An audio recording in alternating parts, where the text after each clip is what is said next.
Prabowo datang aja ke DPP PSI itu bagi saya itu sudah langkah yang tidak baik ya. Saya benar-benar seperti ditusuk dari belakang, Bang. Jadi kita berjuang untuk PSI, untuk Ganjar, tiba-tiba PSI-nya seperti itu. Orang itu kan yang dipegang itu kan omongannya itu kan. Jangan pagi kedelai, sorenya udah tempe, istilahnya itu kan.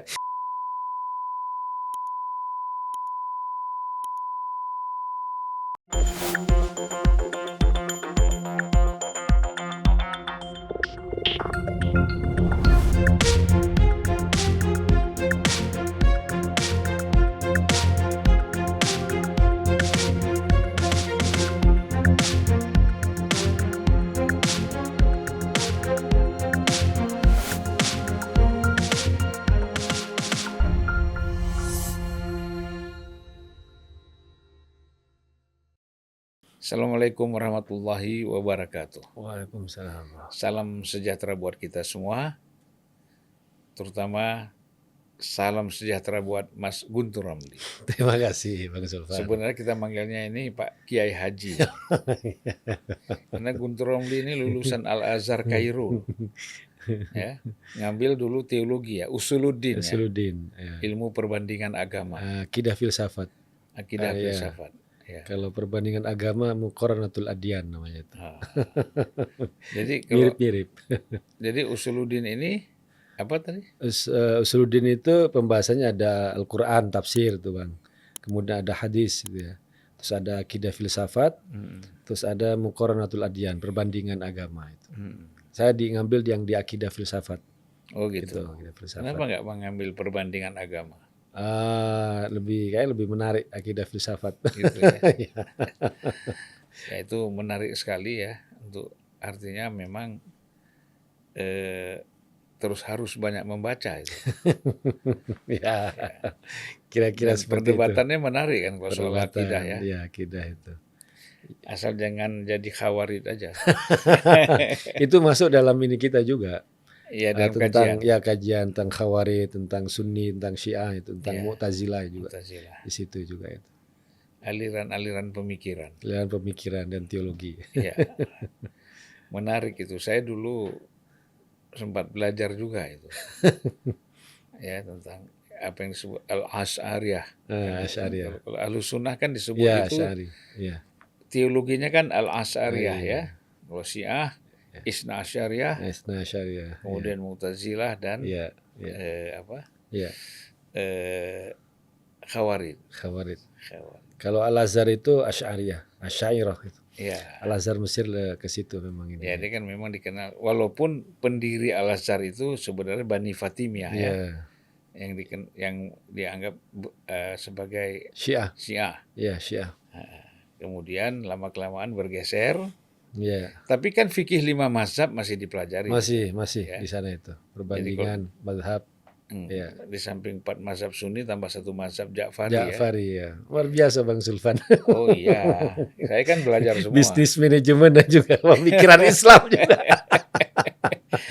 Karena kan kita harus lebih mengenal. Kalau tak kenal maka tak sayang. Kan? Betul. Semua kalau kita kenal dulu kan orang bilang Mu'tazilah masuk neraka segala macam kan. Ya kita harus kenal dulu. Bahkan Ahmadiyah pun harus kita pelajari. Ya, betul. Gitu. Jangan sampai kita langsung menghujat orang atau memposisikan orang masuk neraka semua kan. Gitu. Padahal kita sendiri yang masuk neraka, yang semua masuk surga kan gitu. Kalau saya berpikirnya gitu, jangan-jangan saya sendiri masuk neraka, yang lain masuk surga semua. Gitu. Jadi jangan sok bersih, sok paling inilah kita kan.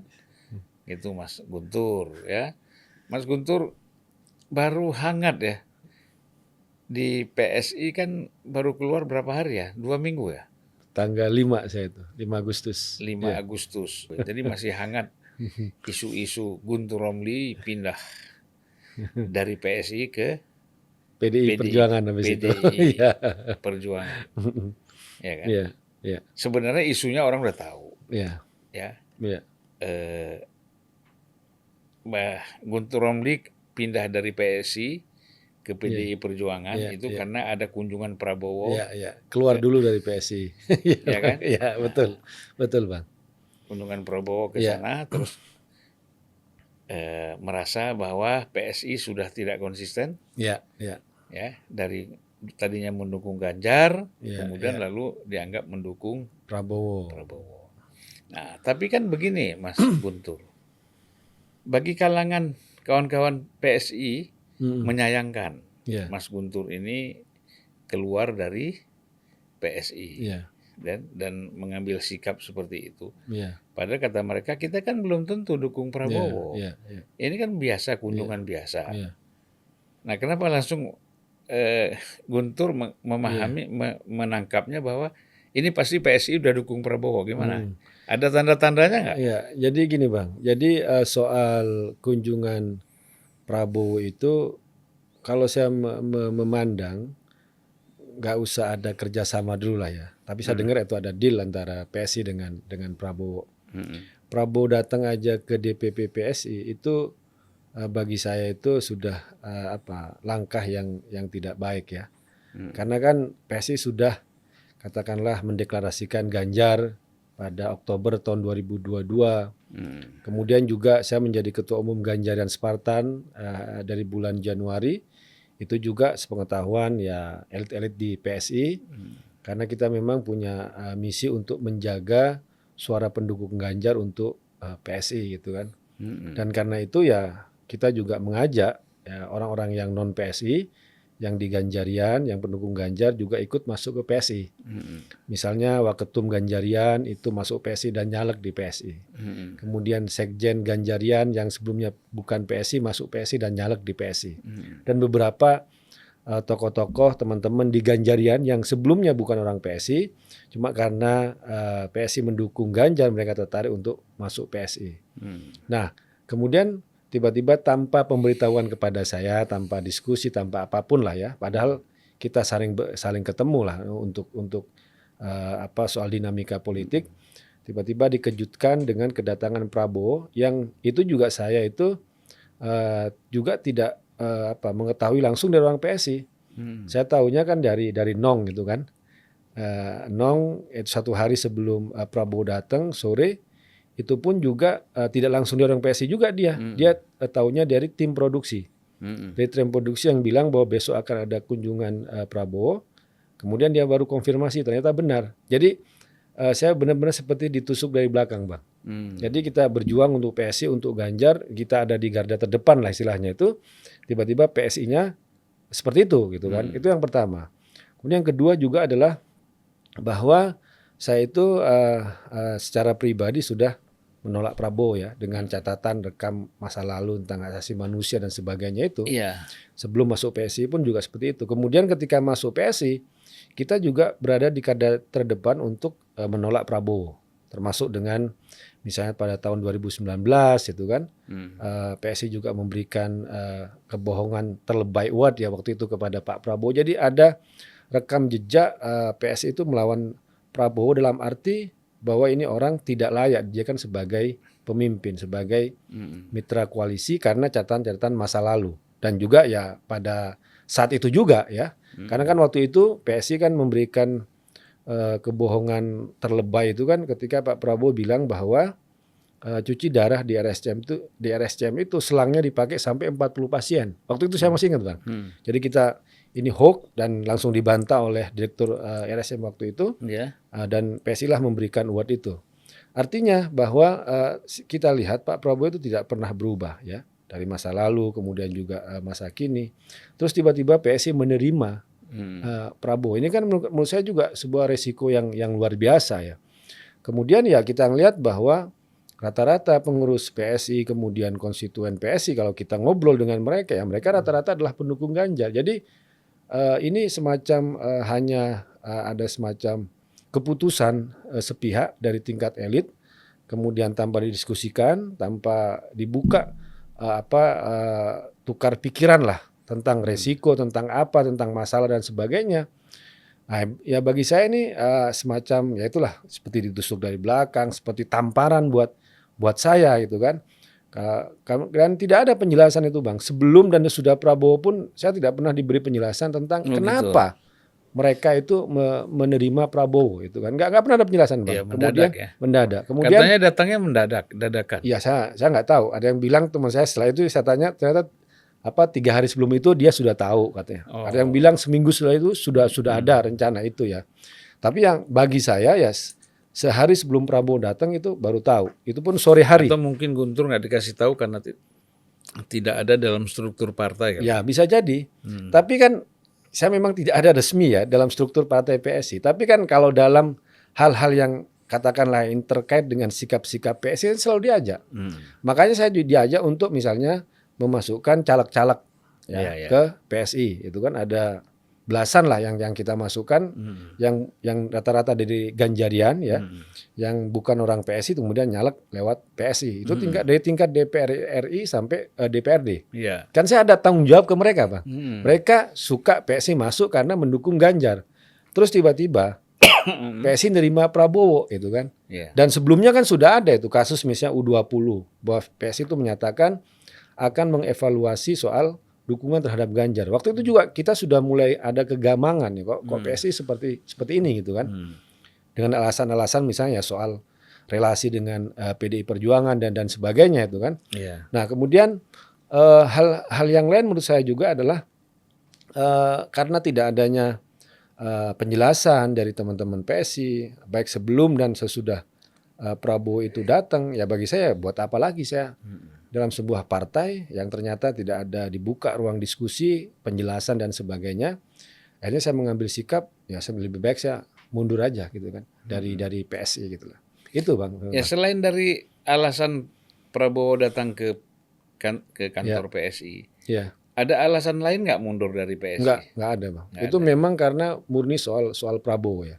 Jadi isu yang mengatakan begini, isu yang mengatakan bahwa sebenarnya Guntur Ramli ini sudah masuk PDI dulu, kemudian mundurnya itu belakangan. Pas ada momen Prabowo datang, benar nggak? Ya itu kalau kita baca itu kan dari YouTube-nya Kak Ade Armando itu. Tapi bagi saya itu fitnah ya. Dan ya saya nggak perlu lah bikin konten hanya untuk menjawab hal itu ya. Saya dibilang saya sudah sebelum 3 bulan sebelumnya masuk PDIP dan sebagainya itu ya. Tapi kalau saya boleh terus terang ya soal informasi itu informasi yang bohong dan menjurus kepada fitnah. Karena ketika saya sudah mundur dari PSI keluar, memang ada beberapa partai lah yang nawarin ya, membuka komunikasi dengan saya itu, nggak perlu sebut namanya partainya apa. Kemudian ya termasuk juga PDIP. Dan saya tuh secara resmi daftar itu sebagai caleg PDIP itu di hari terakhir pengumpulan DCS tanggal 11 Agustus.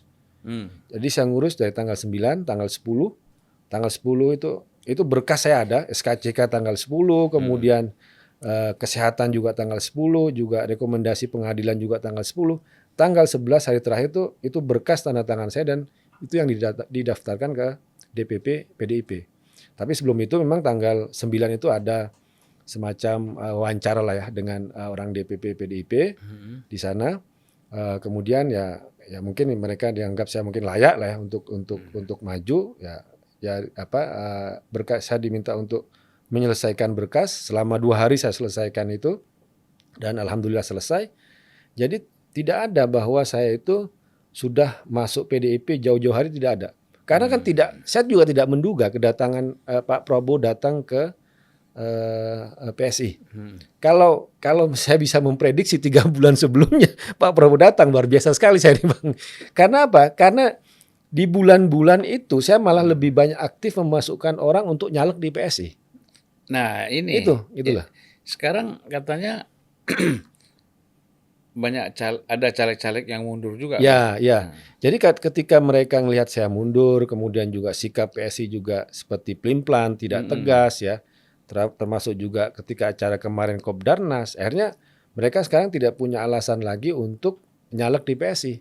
Karena kan mereka masuk ke PSI karena PSI mendukung Ganjar kan. Ini kan orang-orang katakanlah orang-orang militan yang memang pendukung Ganjar lah.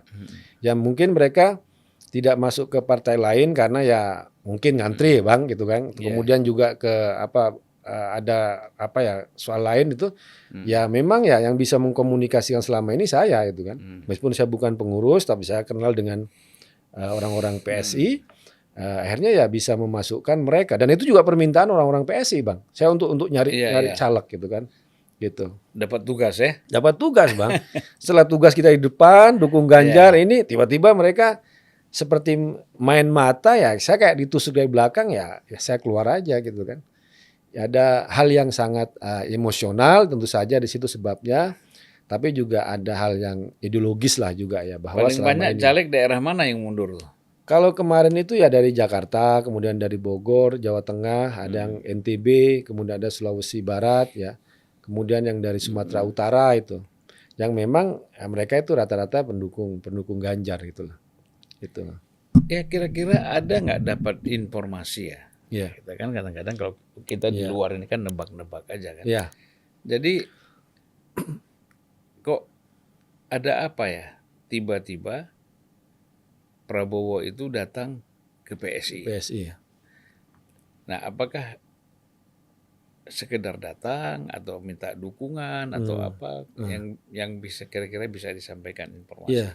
Kalau saya menganalisa ya, menganalisa ini kan cara Prabowo untuk memperkuat simbol Jokowi di situ, Bang.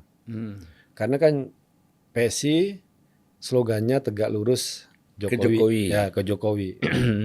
Disitulah kemudian juga PSI yang selama ini anti kepada Prabowo. Kan? Kemudian PSI juga yang banyak bicara soal hak asasi manusia. Karena kan pada bulan Mei itu kan PSI juga ikut memperingati tragedi Mei di DPP PSI. Mei 2023 itu, Bang. Ya.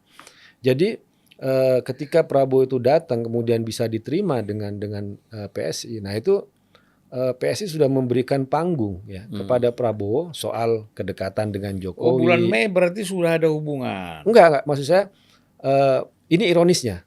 Pada bulan Mei, PSI masih memperingati bulan tentang tragedi 20 Mei. Ya, 20 Mei tentang Trisakti dan sebagainya lah, soal pelanggaran tahun 98 gitu kan.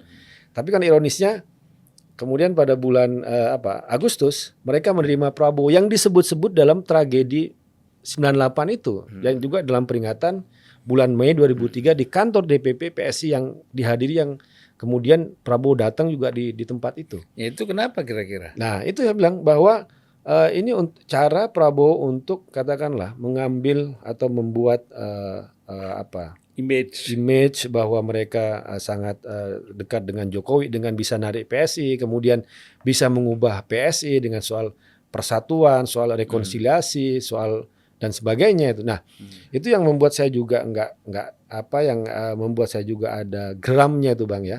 Jadi mereka tidak hanya menerima Prabowo dengan lapang dada ya, tapi juga memuji-muji. Ya, memuji-muji seperti ya Ade Armando, kemudian tiba-tiba 1 bulan sebelumnya bikin konten 6 alasan saya tidak akan milih Prabowo, kemudian 1 bulan berikutnya muji-muji itu kan. Yang 6 alasan itu kan tentang hak asasi manusia, tentang emosi yang tidak stabil, tentang kegagalan sebagai menteri dan sebagainya. Tiba-tiba datang Prabowo hanya datang kemudian muji-muji gitu. Ya itulah kata Imam Ali bin Abi Thalib. Jangan engkau senang kepada seseorang berlebihan. Nanti pada satu saat engkau akan berseberangan dengan dia. Jangan juga engkau membenci seseorang juga secara berlebihan. Dan satu saat engkau bisa berjalan bersama dengan dia. Nah itu Ade Armando mungkin dia terkena itu. Benci berlebihan tiba-tiba sekarang. Ahbib habibaka haunan ma.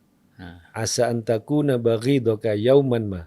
Wa baghidaka yauman ma. Asa antakuna habibaka yauman ma. Terjemahin dong supaya masyarakat ini nonton kita tahu. Maksudnya cintailah kekasihmu sewajarnya saja. Karena bisa tahu di kemudian hari dia akan menjadi musuhmu. Dan bencilah musuhmu sewajarnya saja. Siapa tahu dia akan menjadi kekasihmu di suatu waktu. Kalau sama istri bagaimana? Ini berat kita sama istri ini soal-soal gini. Kalau istri beda lagi. Ya. Kalau istri memang berat kita ini, ya kan? Kita pura-pura jadi kekasihnya, ya kan? Jangan pura-pura, Bang. Ya Ini kan?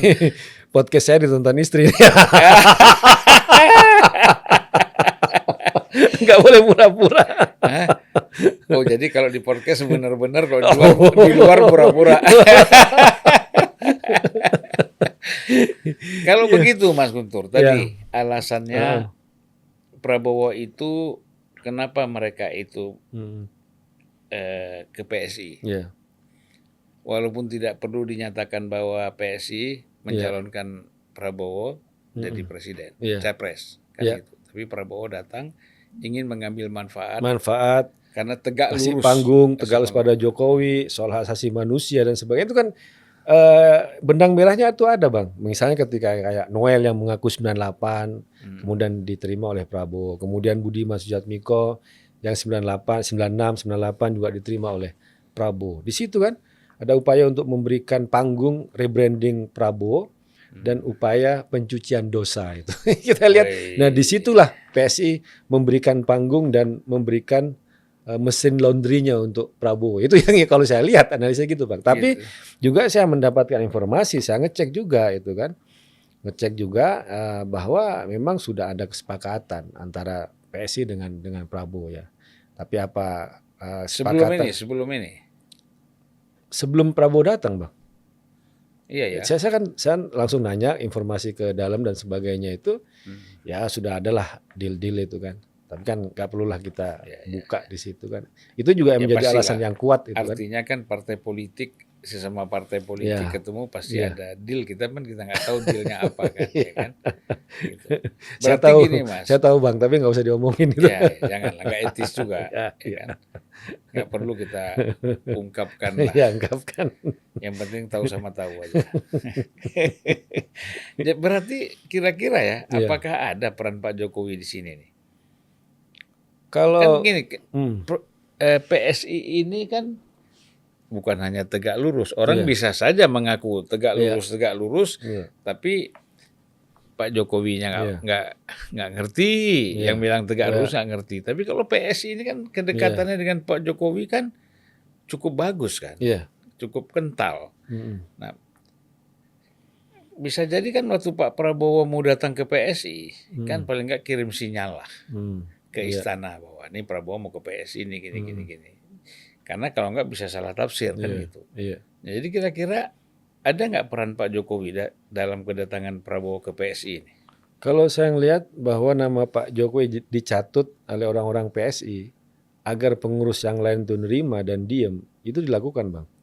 Karena apa alasan yang paling kuat agar tidak ada gejolak di tingkat elit, di tingkat pengurus, di tingkat caleg yang semuanya rata-rata pendukung Ganjar.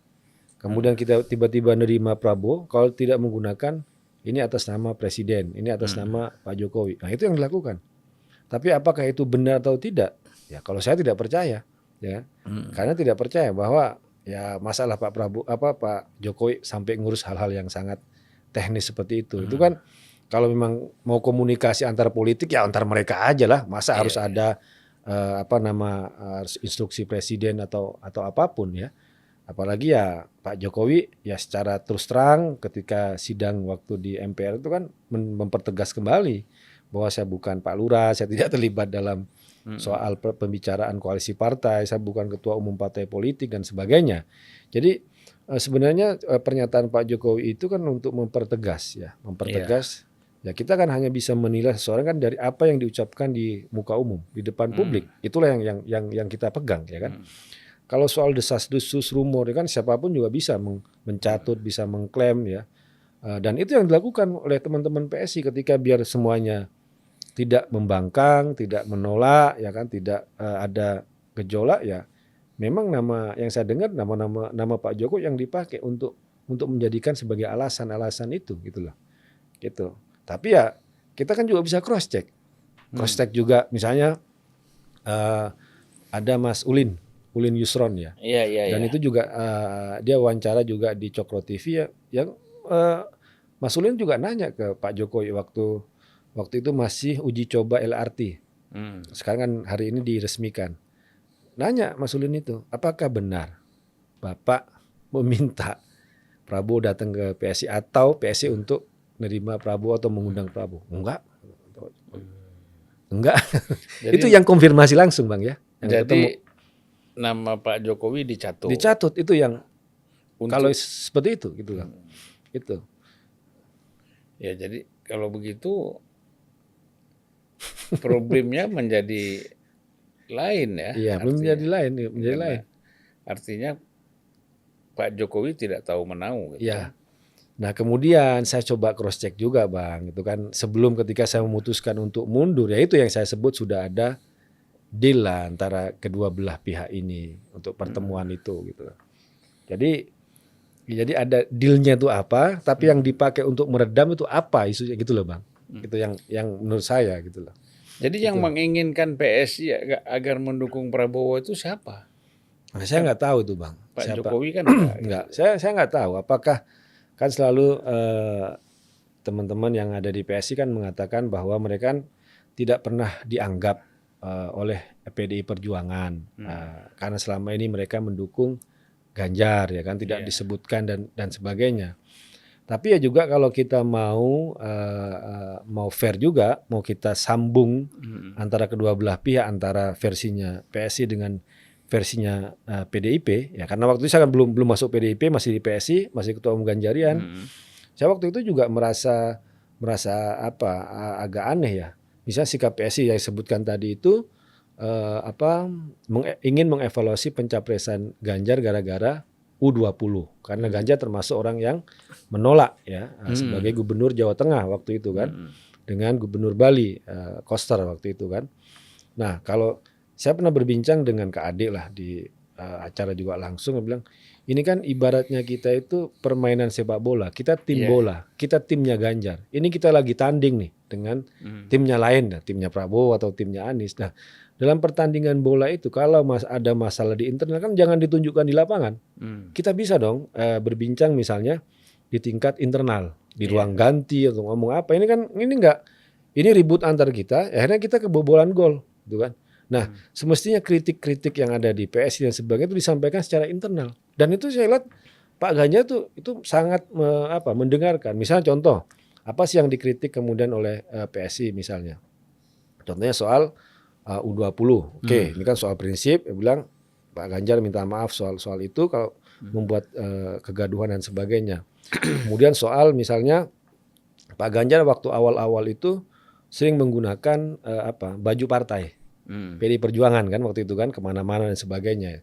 Nah, tapi kita lihat kan waktu itu konteksnya, saya membaca itu kan, ini di PDIP baru selesai nih antara pertarungan antara yang pendukungnya Mbak Puan sama Mas Ganjar itu kan.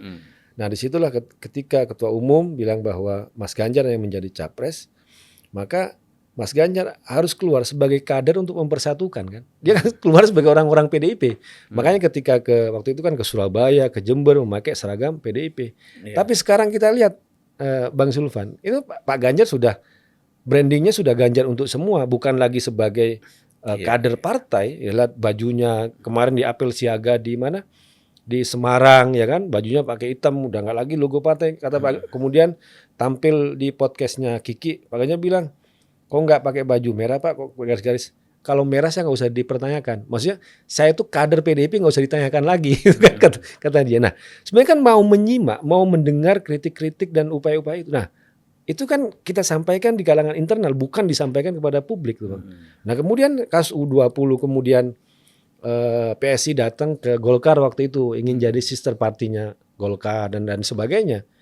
Jadi kita ngelihat, ya orang ngelihat ini kegamangan PSI ini kok sikap PSI kok pelin-pelan ya terhadap Ganjar. Harusnya ketika dia katakanlah mendukung Ganjar Pranowo ya harus konsisten. Dan sebenarnya itu tidak ada hubungannya dengan PDIP, Bang. 2019 ya kan, saya kan di PSI, kita dukung Pak Jokowi, kan nggak ada hubungannya dengan PDIP. PDIP-nya mau kemana ya silahkan.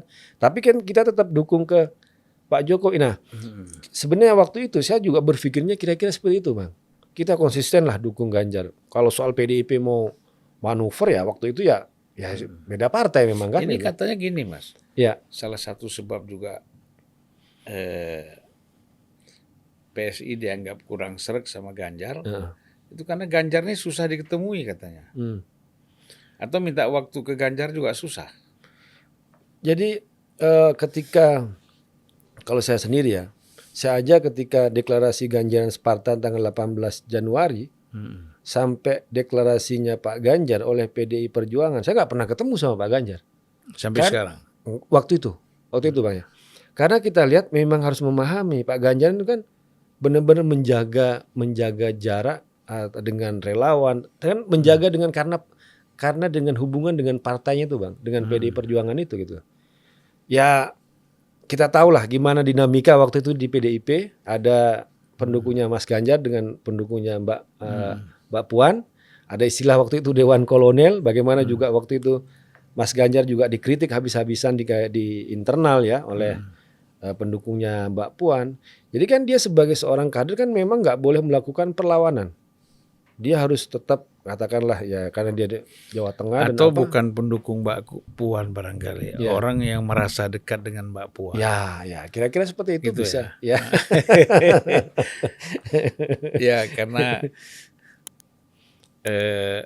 di sana kan yang ada pendukung Ibu Mega ya. Ya. Gitu. Jadi kalau seandainya nanti benar-benar ini PSI betul-betul menarik dukungannya kepada Ganjar, Ya. bagaimana pendapat? Ya menurut saya itu ya bunuh diri itu Bang. Bunuh diri secara politik ya. Sekarang aja kita ngelihat bagaimana respon masyarakat konstituen PSI sendiri itu sudah begitu keras. Apalagi benar-benar mau deklarasi mendukung Prabowo dan mencabut dari Ganjar. Itu kan ya menurut saya itu akan ada gerakan atau apa ya bye-bye PSI menurut saya itu. Gitu ya. Karena ya konstituen PSI itu ya bagaimanapun selama ini yang juga dipromosikan oleh PSI adalah pemilih yang fansnya Pak Jokowi tapi tidak mau milih PDIP. Fansnya Ganjar tapi tidak mau milih PDIP. Ya kan itu kan yang ceruknya PSI sebenarnya. Kalau kita mau terus terang ya terus terang. Itu yang diambil yang disasar oleh PSI. Ceruk-ceruk di situ yang suaranya PSI itu. Mereka membranding sebagai partai yang lebih progresif dari PDIP, kemudian yang lebih menawarkan kesegaran ya daripada PDIP, tapi tokoh yang dimunculkan tetap sama. Ada Pak Jokowi, ada Mas Ganjar, ada Mas Gibran dan lain sebagainya, atau Mas Eri kalau yang ada di Surabaya itu. Nah, ketika PSI mengubah pilihan itu, tokohnya itu diubah ke Prabowo. Nah, orang ini kan pada lari. Ya nanti ini kan kembali lagi ke PDIP menurut saya. Kalau PSI ini mendukung Prabowo, karena tadi ada kesan ini semuanya pada pendukung Ganjar ini lari, pendukung Jokowi lari, bisa nggak lolos dong threshold-nya? Ya, saya nggak tahu tuh Pak. Kalau saya terlalu keras nanti. Nggak apa-apa ngomongnya. Iya, jadi itu kan kita tadi bicara PSI ya. Iya. Sebenarnya satu persoalan tersendiri. Sekarang kita mau lihat apa langkah-langkah yang dilakukan ini oleh Ganjarian Spartan ya. Ya, kita ini kan organ pendukung Bang ya. Pendukung yang memang ya lintas partai lah sebenarnya. Meskipun saya ketika jadi ketua umum itu status saya masih anggota PSI yang aktif, bahkan merekrut lah orang-orang untuk masuk PSI itu kan. Untuk ya itu sebagai upaya untuk memperkuat PSI pada waktu itu. Nah, ketika ada kejadian politik seperti ini ya kita nggak bisa membendung juga. Katakanlah yang caleg yang memang sudah militannya Pak Ganjar kemudian PSI-nya dilihat sebagai pelin-pelan mereka mengundurkan diri ya ini kan bagian dari juga perlawanan Bang. Kita ngelihat Pak Prabowo itu kan semakin mau mengacak-ngacak pendukungnya Pak Jokowi, pendukungnya Pak Ganjar dengan menarik kayak gitu kan dan kan upaya kayak gini kan harus dilawan gitu. Kita nggak, kalau kita hanya diam berarti kita setuju dong panggung-panggung rebranding Prabowo. Kita setuju dong ada upaya pencucian dosa terhadap Prabowo. Makanya kita harus ngelawan kan. Lawan dengan cara apa ya? Apa yang kita bisa gitu. Kalau kamu PSI kayak gitu ya marahlah kepada Dosa PSI. Prabowo ini yang paling besar apa sih? Menurut saya soal hak asasi manusia, Bang. Soal keterlibatan dalam penculikan aktivis, dan ini bukan untuk menjelekkan Pak Prabowo atau membenci Pak Prabowo, tapi kan fakta sejarah bahwa Pak Prabowo akhirnya dipecat dari TNI kan gara-gara kasus itu. Nah, Nah, lucunya begini ya, ya. orang-orang yang dituduh diculik oleh Prabowo, Hmm. yaitu Budiman Sujatmiko, siapa lagi? Almarhum mantan wakil ketua Komisi 3 Desmond, ya. Ya, ya kan? Siapa lagi tuh? Pius. Nah, orang-orang ini semuanya masuk Gerindra nih. Iya, iya. Nah, ini upaya apa kok mereka justru mereka ini masuk Gerindra? Artinya kan kalau memang benar-benar mereka diculik oleh Prabowo, mereka nggak mau dong ke Gerindra. Iya. Masa bisa bergabung antara penculik dengan yang diculik kan? Ada, lucu juga itu. Iya, ada beberapa penjelasan tuh, Bang. Kalau secara psikologis ada namanya Stockholm Syndrome tuh kan. Korban penculikan yang jatuh cinta kepada penculiknya. Oh. Ada penjelasan psikologinya tuh, itu ada juga. Tapi kan kalau kita ngeliat, kalau Budiman kan bukan penculikan Prabowo, Bang. Dia kan kuda tuli kan, 27 Juli yang penyerbuan kantor PDIP. Ya dia bukan aktivis yang diculik, tapi yang Dia yang diserbu. Ya, dia yang dituduh terlibat dalam kerusuhan 27 Juli, kemudian dia diadili, dituduh itu PRD yang melakukan kerusuhan, kemudian divonis 13 tahun ya. Kemudian dia keluar. Waktu itu kan Prabowo dan Kopassus atau Pangkostrat ya? Nggak tahu tahun 96 97. Tapi kan kalau yang memang Desmond, kemudian ada, tapi kan tidak semuanya itu mau masuk Gerindra, Bang. Misalnya kayak, dan mereka yang katakanlah yang sekarang ada kan itu yang memang masih hidup. Kan masih ada yang diculik kemudian nggak kembali. Termasuk seperti Wiji Tukul misalnya. Itu kan masuk yang kemudian ada Petrus, ada berapa kalau saya masih ada Wiji belasan Tukul orang. Kasusnya apa ya? Wiji Tukul ya termasuk yang diculik ya. Ya maksud saya kok bukan itu. Tahun berapa? Tahun 98 ya, Bang. 98. Ya, dia masuk diculik. Kemudian ada Nezar yang sekarang jadi wakil menteri Kominfo juga kan. Kemudian juga beberapa belas nama lah. Dedi Hamdun termasuk juga yang waktu itu diculik. Kemudian ya mereka ngaku katanya dilepas. Ya, yang memang ada sekarang hidup lepas, iya. Tapi yang tidak pernah balik kemana mereka? Mereka nggak pernah berbicara soal itu. Dedi Hamdun, Wiji Tukul, kemudian Petrus Bimo dan sebagainya itu kan nama-nama yang memang dalam kasus penculikan. Kalau Budiman, kalau sekjennya itu sekarang yang juga tidak setuju terhadap Budiman, Mas Petrus Haryanto kan sekjen PRD, itu kan kasusnya 27 Juli ya. Mereka dituduh kerusuhan PRD, kemudian divonis 13 tahun penjara kan soal itu. Kemudian setelah reformasi mereka dibebaskan. Tapi kalau yang penculikan aktif itu kan jelas oleh tim Mawar yang di bawah Prabowo, kemudian Pak Prabowo juga melalui sidang Dewan Kehormatan Perwira dipecat dari sebagai Pangkostrat dan waktu itu tahun 98 kan sebagai Danjen Kopassus ya waktu itu Pak Prabowo itu. Iya. Gitu. Saya berupaya aja nih, berupaya mencoba sedikit objektif lah ya. Iya, Bang. Apa yang saya tahu. Kalau Dedi Hamdun itu saya kira memang tidak ada sama sekali hubungannya dengan Prabowo. Itu ya yang setahu saya. Itu kasusnya kan kasus keributan pribadi sebenarnya dengan orang lain, ya. Bukan penculikan. Mungkin Prabowo waktu itu belum berperan sama sekali. Kemudian kalau kita bicara lagi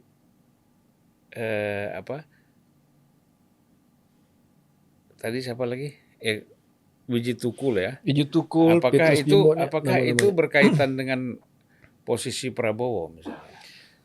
Di situ kan memang ada persoalan itu adalah kasus ini kan tidak pernah dibuka ke publik, ke pengadilan, karena kan semuanya di Dewan Kehormatan Perwira, DKP kalau tidak salah itu kan. Yang itu yang tanda tangan kan termasuk Pak SBY juga, ada Pak Agung Gumelar juga di situ, terus Pak Fahru Rozi kalau tidak salah waktu itu kan. Dan karena tidak pernah dibuka dan Pak Prabowo tidak pernah diadili, maka nama dan kasus ini kan tidak pernah jelas sampai sekarang. Tapi nama-nama yang katakanlah yang sampai sekarang penculikan aktivis itu hilang dan tidak tahu rimbanya, itu yang menjadi pertanyaan di publik itulah. Oke, yang selamat, yang ngaku ya seperti Mahesa, si ini siapa, Desmond.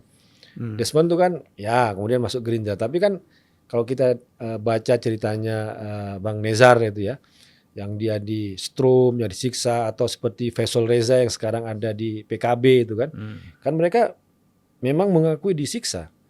Nah kemudian terus yang lain ya. Itu yang culik mereka tim Mawar. Tim Mawar, memang tim Mawar Bang. Dan itu kan diakui sama Pak Prabowo. Kalau memang dia tidak mengakui kan bisa membantah di sidang DKP, di Dewan Kehormatan Perwira itu. Ya akhirnya kan begini, ya apapun lah yang dituduhkan kepada Prabowo, dia harus menjelaskan apa yang terjadi yang sesungguhnya kan gitu.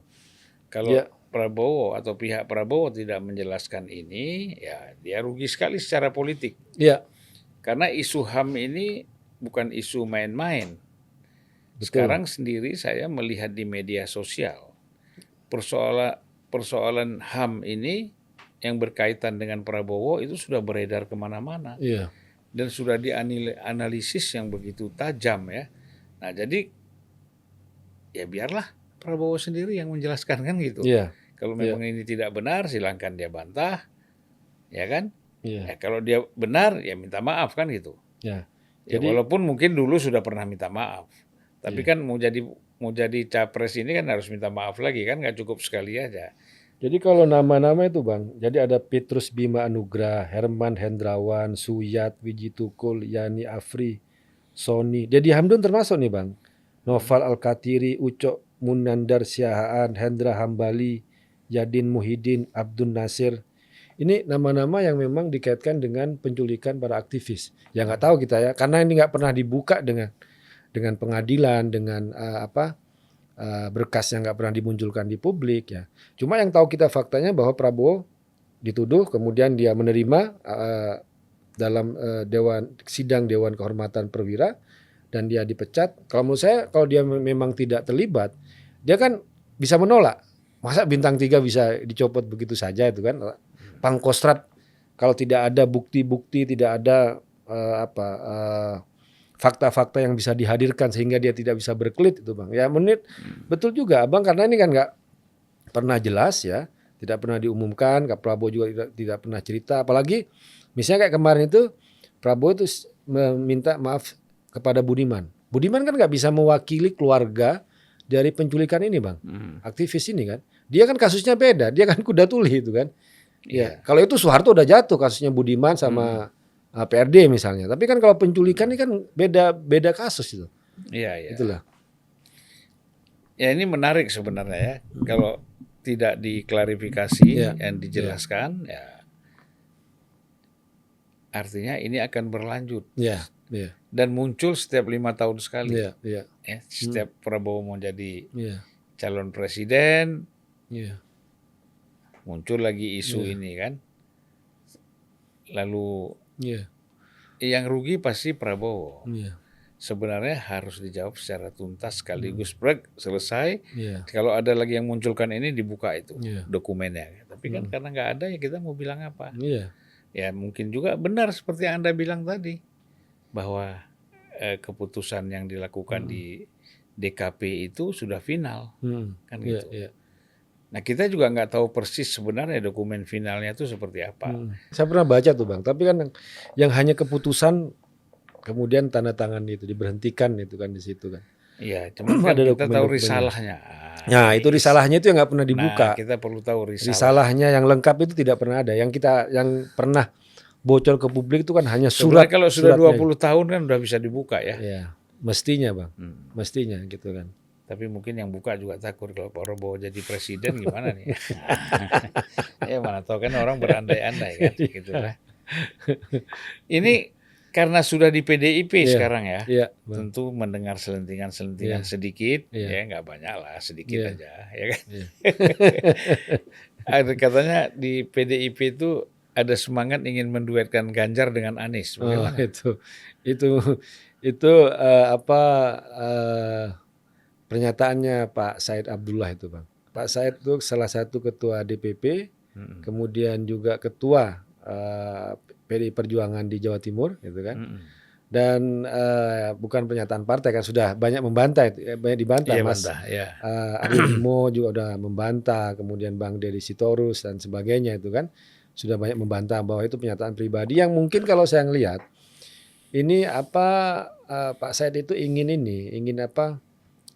menunjukkan keluasan aja, keterbukaan kubunya Ganjar yang sering dituduh arogan, sombong. Dia mau bicara ya kita bisa berandai-andai, dia bilang kan. Kita bisa dengan siapapun, dengan Anies juga berandai-andai kan bisa juga gitu. Cuma ya karena ini hal yang katakanlah sensitif khususnya di pendukungnya di PDI Perjuangan, ya itu yang membuat semacam kegaduhan lah ya, kegaduhan sehingga ya banyak. Kemudian Pak Said Abdullah sendiri juga sudah menyangkal ya soal itu, meskipun kita ngelihat respon di pihaknya Koalisi Perubahan itu juga luar biasa, Bang. Dikiranya serius, mereka ribut sampai ada istilah pengkhianat itu kan kata Demokrat tuh kan. Dia bilang ada satu partai yang mau keluar dari Koalisi Perubahan itu kan. Iya. Mungkin mereka rasakan seperti itu, ya kan? Mereka rasakan seperti itu, kemudian ada kasus seperti ini, ya udah dikelopkan aja kan gitu.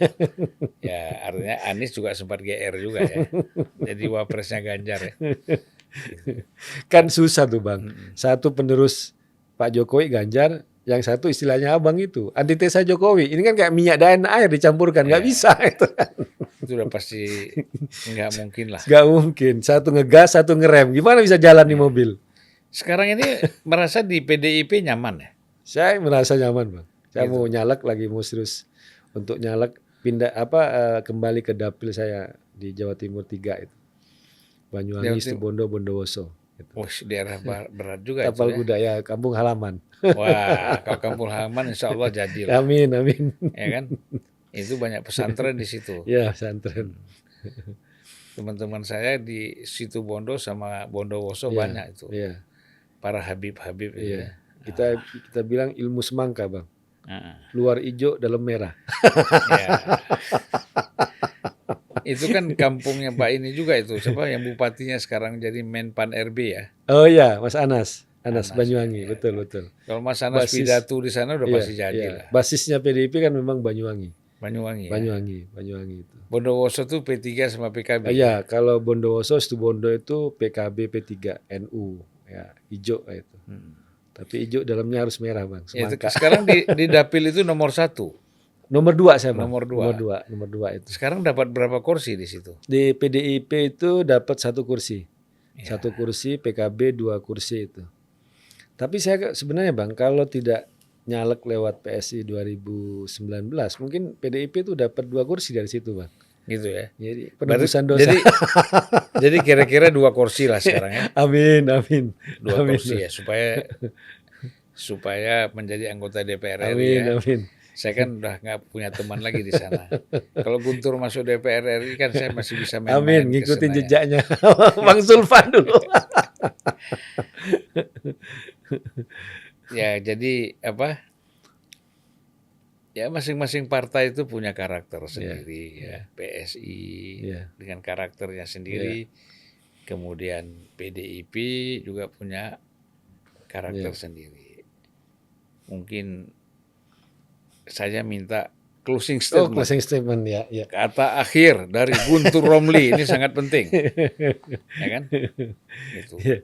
Kalau saya ke Abang minta doanya aja sebagai senior juga. Iya. Terima kasih sudah diundang di sini, Bang. Dan juga memberikan klarifikasi ya. Klarifikasi beberapa hal lah ya. Meskipun ya kadang-kadang kita kalau ngomongin mantan partai juga takut ada yang baper itu, Bang. Semoga ucapan yang tadi nggak ada lah ya. Dan kemudian ya menurut saya juga soal konsistensi menurut saya sih, Bang. Kan orang itu kan yang dipegang itu kan omongannya itu kan. Jangan sore pagi kedelai, sorenya udah tempe istilahnya itu kan. Kalau dukung Ganjar ya konsisten lah di situ kan. Soal gimana nantinya kan ya soal lain gitu kan. Karena ya kita ngelihat karena saya selama ini tetap di PSI meskipun kadang-kadang juga diomongin ngapain sih kamu di PSI masih ini yang sebagainya, bilang ya karena saya lihat ada nilai-nilai yang mau diperjuangkan di situ, ada konsistensi di situ. Nah ketika saya keluar ya bukan karena saya mau pindah partai ya, tapi karena saya lihat ada yang berubah di partai ini gitu loh. Tapi kalau di PDIP apakah melihat ada konsistensi juga? Ya kita lihat nanti lah Bang. Kalau untuk sementara ini kan, kalau saya kan pertimbangannya kan Ganjar politik kan ya, partai yang konsisten sampai sekarang ya karena kadernya juga adalah PDIP. Dan menurut saya Bang, ada juga keinginan saya juga ya sekarang saya berpikir itu untuk memberikan reward lah kepada PDIP.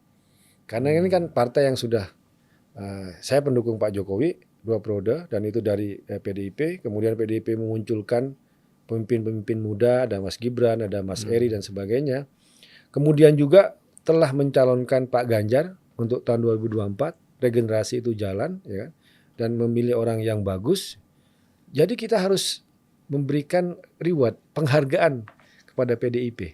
Ya, sekarang kita lanjut dikit ya. Ya, gimana Pak? Walaupun sudah kata akhir. Ada yang menarik. Biasa orang Indonesia kan gitu, sudah kata akhir masih ada lanjut lagi. Yang menarik. Yang lamanya justru setelah kata akhir. Itu biasa budaya kita. Lebih lama bicaranya setelah kata akhir daripada pada saat sebelumnya. Gitu kan. Nah sekarang tadi saya mau tutup sebenarnya, tapi karena nyinggung lagi soal Ganjar ini saya harus tanya lagi. Kira-kira sebagai ketua Ganjaris Spartan ini Ganjarian Spartan ini, apa yang dilakukan untuk supaya Ganjar ini betul-betul bisa terwujud menjadi presiden? Kalau kita ngeliat ini Bang, kita kan kalau Ganjarian itu lebih ke mempromosikan hal-hal yang positif untuk Ganjar lah ya, yang kemudian juga kita memperkuat itu yang istilahnya akar rumput itu ya, datang ke masyarakat itu kan. Kita itu dengan ibu-ibu senam, sekalian juga bagi kaos. Ikut senam juga? Oh, ikut senam Bang. Lari juga ikut itu Bang kalau ada kegiatan Bang. Kalau lari kan biasa, kalau senam ini ya. Senam ikut aja Bang. Kan musiknya kan juga musik-musik dangdut cuma tuh Bang, agak asik itu Bang. Itu senamnya di mana? Kemarin kita di Tamrin, di pinggiran Tamrin yang waktu CFD. Bukan di ruangan tertutup. Oh enggak dong Bang, di terbuka. Memang kan kampanye ini. Sekalian kampanye. Kalau di Tamrin nggak mau ikut lah saya. Iya. Kemudian juga ya itu ya, membantah berapa hoax yang terkait dengan Ganjar itu kan, informasi negatif Ganjar. Kita juga akan main juga di medsosnya itu. Medsosnya Ganjarian juga. Kemudian ya tentu saja ya bagaimana juga memperkuat keyakinan soal istilahnya kemantapan pemilih Ganjar. Ini paling penting. Karena kan selalu digoda nih Bang kita Bang. Tapi kan kader PDIP ini seluruh Indonesia yang dirasakan apakah solid semuanya mendukung Ganjar? Kalau kita lihat surveinya sih PDIP solid Bang. Solid, Tapi kan kita kan harus tidak hanya partai Bang. Kita kan harus juga mengambil pemilih yang bukan orang PDIP, bukan orang partai. Itu juga tugasnya Ganjar Spartan itu kan. Yang dia tugas relawan lah ya. Tugas relawan dan juga lintas partai. Kita kan kaos kan juga tergantung ini juga Bang, konstituen. Ada kita punya kaos merah itu kan untuk kalangan PDIP, ada kaosnya hijau untuk P3 di Banten. Rata-rata kita kan kalau di Ganjar tulisannya tetap merah gitu tetap hitam sama putih. Karena ya mereka juga bagian dari partai pendukung lah ya. Kita sih tergantung ini. Ganjar Spartan kalau di Banten itu rata-rata orang-orang P3. Malah mantan 212. Gitu. Ya. Karena kan P3 udah dukung Ganjar. Ya, ya di Banten itu kan. Tapi katanya gimana tuh isu kalau Sandiaga Uno nggak jadi wapres, P3 mau tarik? Kayaknya enggak sih Bang. Enggak ya? Enggak. Karena Pak Sandi itu kan yang saya dengar kan masih masuk dalam alternatif yang kuat untuk cawapresnya Pak Ganjar itu. Ada Mas Andi, ada Mas RK, ada Prof Mahfud Enggak, MD maksudnya itu. kalau bukan Ganjar kok, wapresnya nanti definitifnya gimana? P3-nya. Saya kira kayaknya enggak, karena hubungan Mas Ganjar dengan P3 itu kan sangat kuat itu ya. Itu ya. Iya, kalau saya lihat sih sejak Jawa Tengah itu kan PDIP selalu koalisinya sama P3. Jadi walaupun Sandiaga Uno menjadi korban, P3 dengan PDIP tetap bersahabat ya. Sepertinya gitu Bang, kalau kita lihat Ya. rekam jejaknya Pak Ganjar dengan P3 kalau di Jawa Tengah ya, gitulah dengan tokoh-tokoh P3. Menurut saya sih sangat kuat itu. Gitu ya. Bahkan dukungan almarhum Mbah Mun kan tokoh P3 kan sangat kuat ke Mana kuat dengan Andika? Andika. Nah itu saya kurang ngerti Bang kalau soal info itu. Kita orang baru lah Bang di PDIP ini. Ya tapi kan yang disebut-sebut dengar selentingan nggak Iya. Pak Andika juga akan menjadi cawapresnya Iya. Ganjar. Kalau yang diumumkan kan kemarin berapa itu? 6 itu. Termasuk Pak Andika juga. Pak Ada Andika ya. Pak Andika disebut juga Bang. Oke, terima kasih banyak. Makasih Mas Guntur. Bang Sulfan. Ya. Terima kasih Ya, banyak. jangan bosan-bosan ke Unpacking Wah, Indonesia. kita harus selalu diundang Bang Sulfan, siap selalu hadir. Oke. Ya, makasih Bang. Ya, terima kasih. Assalamualaikum warahmatullahi wabarakatuh. Waalaikumsalam. Sampai jumpa lagi. Makasih Bang. Makasih.